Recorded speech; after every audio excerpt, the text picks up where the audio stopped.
My cheating wife returned home from her date with her alpha boss, a fair partner, smiling like nothing was wrong. It was 1:24 a.m. The soft click of our front door snapped me awake. I'd been lying in the dark for hours, pretending to sleep, eyes locked on the bedroom ceiling, wondering how deep her betrayal really went. And now, she was finally home. Her heels clicked against the hardwood floor like a countdown to impact. I sat up, heart pounding, waiting. And then I saw her. Jessica.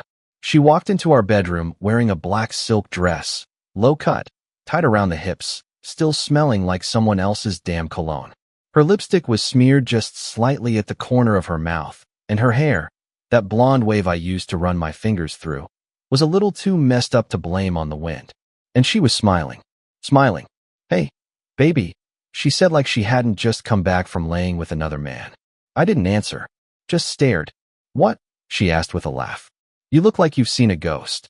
I wanted to scream, to throw something, but I stayed silent. I was too stunned, too shattered.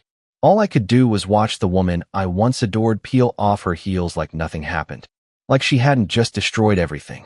She walked over to the mirror, humming some stupid tune, and wiped off her lipstick. That new Italian place? Incredible, she said with a smirk.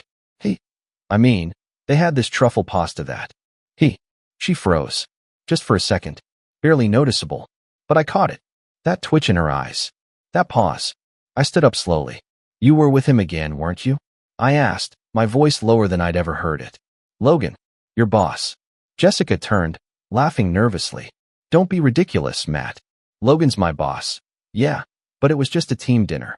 I stepped forward. At 1 a.m? While wearing that dress. She rolled her eyes. God, are you really going to do this right now? You sound paranoid. Paranoid. That word bounced around my skull like a bullet. I reached into my hoodie pocket and pulled out her phone. She left it unlocked on the kitchen counter earlier. I'd seen the texts. All of them. You make me forget I'm married, face blowing a kiss. Tonight was perfect. Can't wait to taste you again. Wear that black dress I like. I tossed the phone onto the bed. The screen still lit up with her last message to Logan. Jessica stared at it, then looked at me. That fake smile dropped. Silence. Then her voice changed, icy and sharp. So you've been spying on me now? I was hoping I was wrong, I said. I prayed I was crazy. That maybe you really were working late. That you really were with friends. But no. You were out screwing your boss, Jess. She crossed her arms. Don't act so innocent. You knew things were off between us. And that gives you the right to go behind my back? To lie to me every single night? In our home. Jessica shrugged. Maybe if you'd been less boring in bed, I wouldn't have needed anyone else. That sentence shattered something in me. She didn't flinch. Didn't apologize. She looked at me like I was the burden. Like she was the victim here. And then she turned, walked into the bathroom, and shut the door. Just like that. No remorse. No guilt. No shame. I stood there, still trembling, fists clenched. Everything inside me wanted to burst, to break something, to wake up and realize it was just a nightmare. But it wasn't. This was real. I looked around our bedroom, the room we shared for 7 years. The photos on the wall, the wedding picture, her perfume on the dresser. All of it, now stained with betrayal. And then something inside me shifted. I wasn't just heartbroken anymore. I was done. But this was just the beginning. Tomorrow, she'd wake up and realize I wasn't the same Matt she left behind. I was going to make her pay, not with fists, not with screams, but with cold, calculated silence. Let her smile now. She won't be smiling for long. I didn't sleep that night. Just sat there in the dark, listening to the sound of water running from the bathroom, the faint hum of her voice as she sang to herself like she hadn't just burned our marriage to the ground. My mind went back over every moment, every little sign I ignored. The sudden obsession with her phone, how she started taking it into the bathroom, even during showers. The new lingerie I'd never seen her wear for me. The way she used to send me long messages during the day that slowly turned into cold one-liners. And of course, the work trips that came out of nowhere. I remembered one night last month. She said she was going to stay at her sister Amanda's because they had wine and girl talk planned. But Amanda accidentally texted me asking if Jess had picked up her jacket she left 2 weeks ago. When I asked Jessica about it, she laughed it off, said Amanda was confused. But Amanda wasn't confused. None of them were. The whole time, I was the one being played. Around 3:12 a.m., She came out of the bathroom wearing that same smug face. You're not sleeping? I didn't answer. She sighed, annoyed. Are you really going to mope all night like a little? Shut up, Jessica. She blinked. Excuse me. I stood, walked to the dresser, pulled out the small black folder I kept hidden behind some old sweaters. Inside, printouts of texts, call logs, photos from the private investigator I hired 3 weeks ago when my gut told me something was off. I handed it to her without saying a word. She flipped through it. At first, casually. Then her hands started to tremble. You followed me? She snapped. No, I said coldly. I paid someone else to. Unlike you, I don't lie to the people I claim to love. She threw the folder on the ground. So what? You want a trophy? You think you're some genius for hiring a damn spy? You could have just told me the truth. She laughed. Laughed. Oh, please. You would have cried like a puppy. You always wanted this perfect little world, the dinner dates, the movie nights, the good wife act. But guess what, Matt? That wasn't me. You just didn't see it. I did now. All of it. The real her. Not the woman I married, but the woman she'd become. Cold. Cruel. Shameless.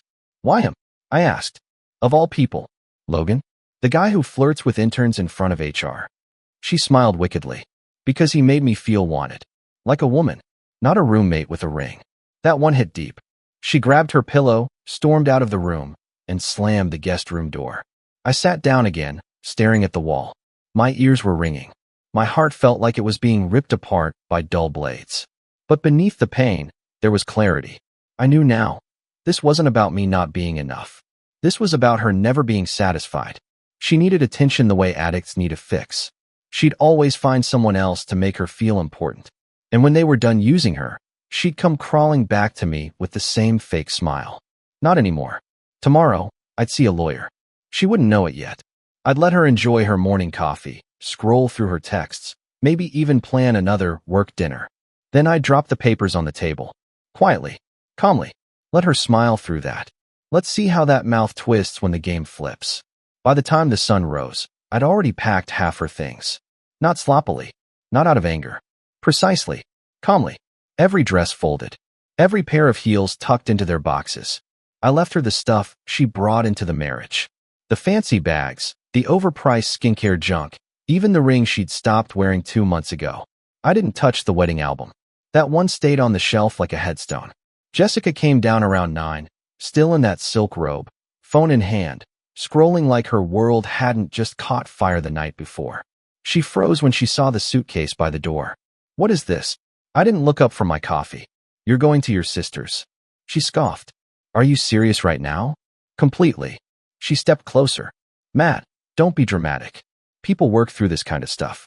You think every couple out there is monogamous forever? Grow up. I set the cup down. You lied to me for months. You let me hold you, kiss you, sleep next to you. All while you were letting another man use you like his plaything. I paused. You broke something you can't fix. Jessica narrowed her eyes. Oh, please. Logan's better for me in every way. He doesn't sulk. He doesn't whine. And he actually knows what he's doing in bed. I stood up, walked over to her. Slowly. And yet here you are? Still in my house. Still trying to use my money. Still begging for attention from the man you claim isn't enough. That shut her up for a second. But not for long. You want me gone? Fine. You'll regret it. You think some boring divorce is the end of me? I'll get half, Matt. Maybe more. I'll bleed you dry and leave you with your little bitterness and your sad apartment. I nodded slowly. Try it. Just know, I've already locked the bank accounts. Canceled your cards. My lawyer's expecting your call. Her face went pale. Not from fear. From rage. Pure, toxic rage. You're an idiot, she whispered. Logan's going to take care of me anyway. I'll be living better than ever.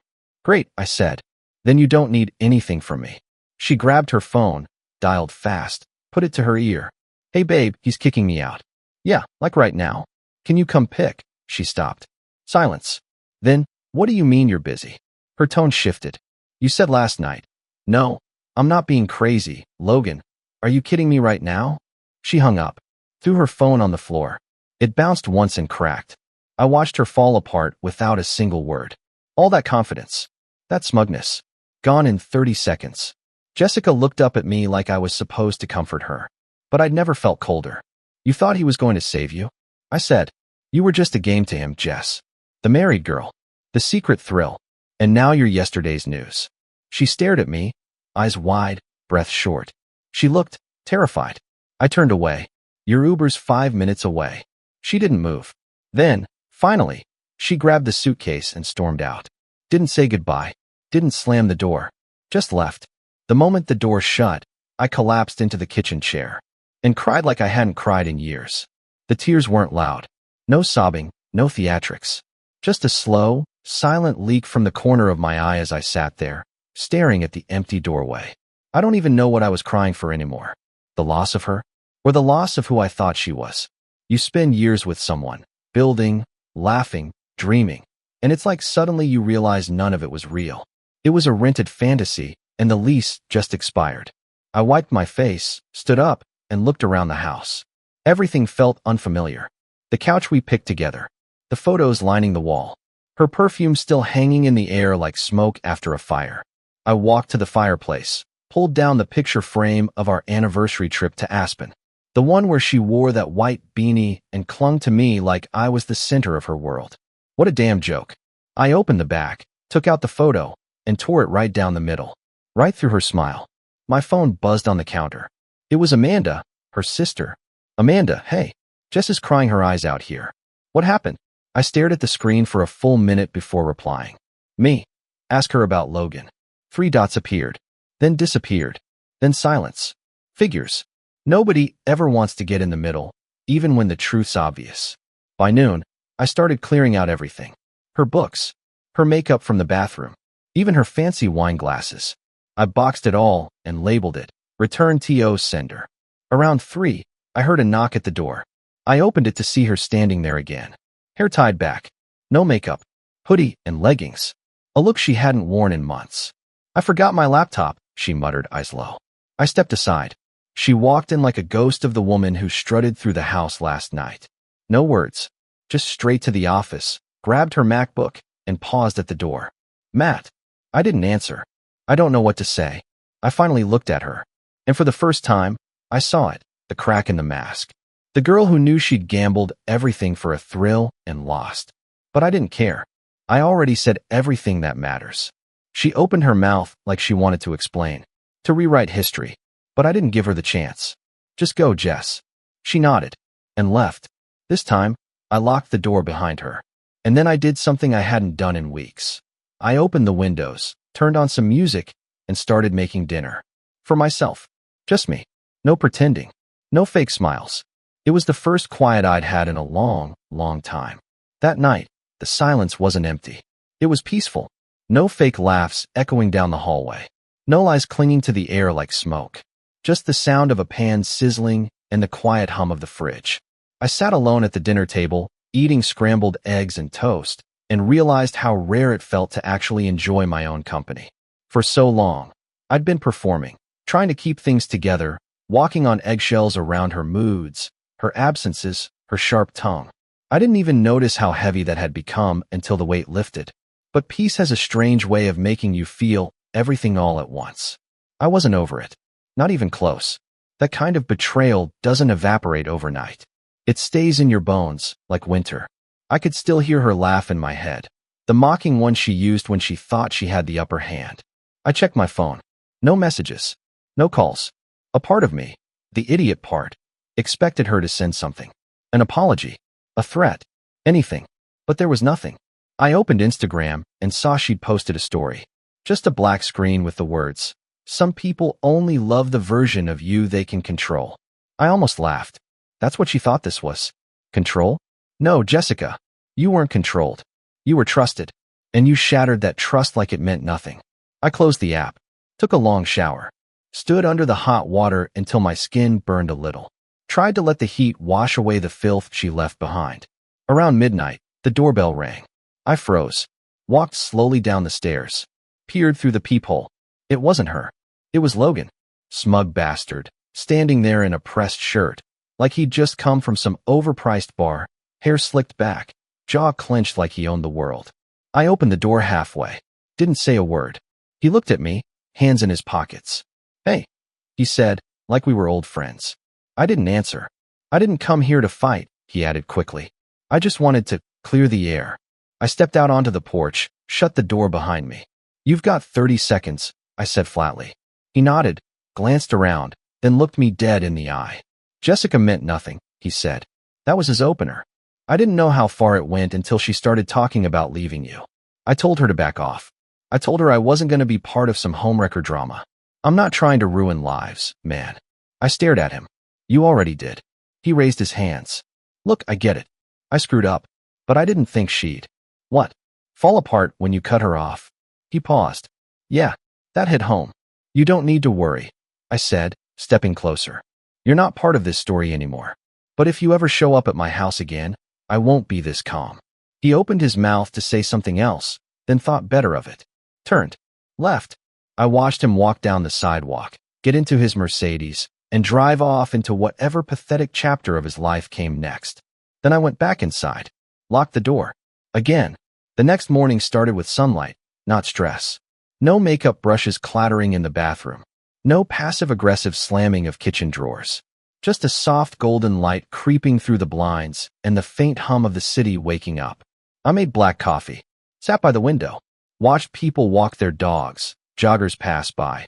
A couple arguing at the corner like nothing else in the world mattered except whose turn it was to take out the trash. The normalcy of it all felt surreal, like I'd just stepped out of a hurricane into a quiet park. But the storm hadn't passed completely. There were messages, texts from mutual friends, all dancing around the subject. Heard about you and Jess. Everything okay? Or, I never liked Logan anyway. They acted like I'd broken a vase. Something minor. Fixable. But nobody really understood. You don't just get cheated on, you get hollowed out. You question every memory, every kiss, every time she said, I love you. You start wondering if any of it was real, or if you were just a convenience. A placeholder until something shinier came along. Around noon, my lawyer called. Papers were drafted. I just needed to sign.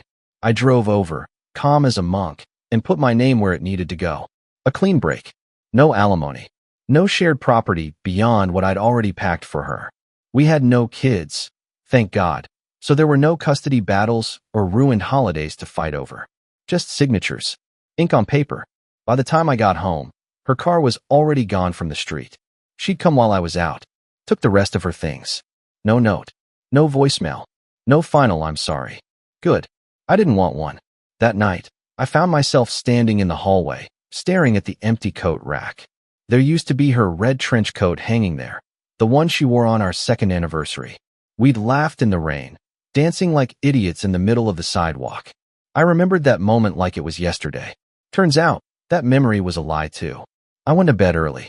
Slept like I hadn't in weeks. No footsteps pacing outside the room. No whispered phone calls in the bathroom. No nightmares about finding lipstick on someone else's collar. Just sleep. Real, deep, dreamless sleep. And in the morning, for the first time in months, I didn't think of her the second I opened my eyes. Days turned into weeks. And with each passing one, it got easier to breathe.